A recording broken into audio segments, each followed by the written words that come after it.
உத்தரப்பிரதேசத்தில் லவ் ஜிஹாத் என கூச்சலிட்டு தோழியின் பிறந்தநாள் கொண்டாட்டத்தில் பங்கேற்றதற்காக 2 முஸ்லிம் இளைஞர்கள் தாக்கப்பட்ட விவகாரத்தில் தற்போது 5 பேர் கைது செய்யப்பட்டுள்ளனர்.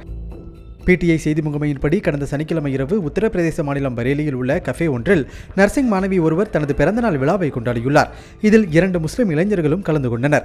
ஹிந்து பெண்ணுடன் முஸ்லிம் இளைஞர்கள் கஃபேயில் இருப்பதை அறிந்த வலதுசாரி ஆதரவாளர்கள் அங்கு திரண்டு சென்று முழக்கமிட்டதோடு முஸ்லிம் இளைஞர்கள் மீது லவ் ஜிஹாத் குற்றச்சாட்டுகளை சுமத்தி தாக்குதலில் ஈடுபட்டதாக ஊடகங்கள் தெரிவிக்கின்றன. இது தொடர்பான காணொலியும் சமூக ஊடகங்களில் வெளியாகி விவாதத்தை கிளப்பியது. இந்த விவகாரத்தில் தாக்குதல் நடத்தியவர்கள் மீது நடவடிக்கை எடுக்காத காவல்துறையினர் முஸ்லிம் மாணவர்கள் மற்றும் கஃபே உரிமையாளர் மீது அமைதிக்கு குந்தகம் விளைவித்ததாக வழக்கு பதிவு செய்ததோடு அவர்களை தடுத்து வைத்திருந்தனர்.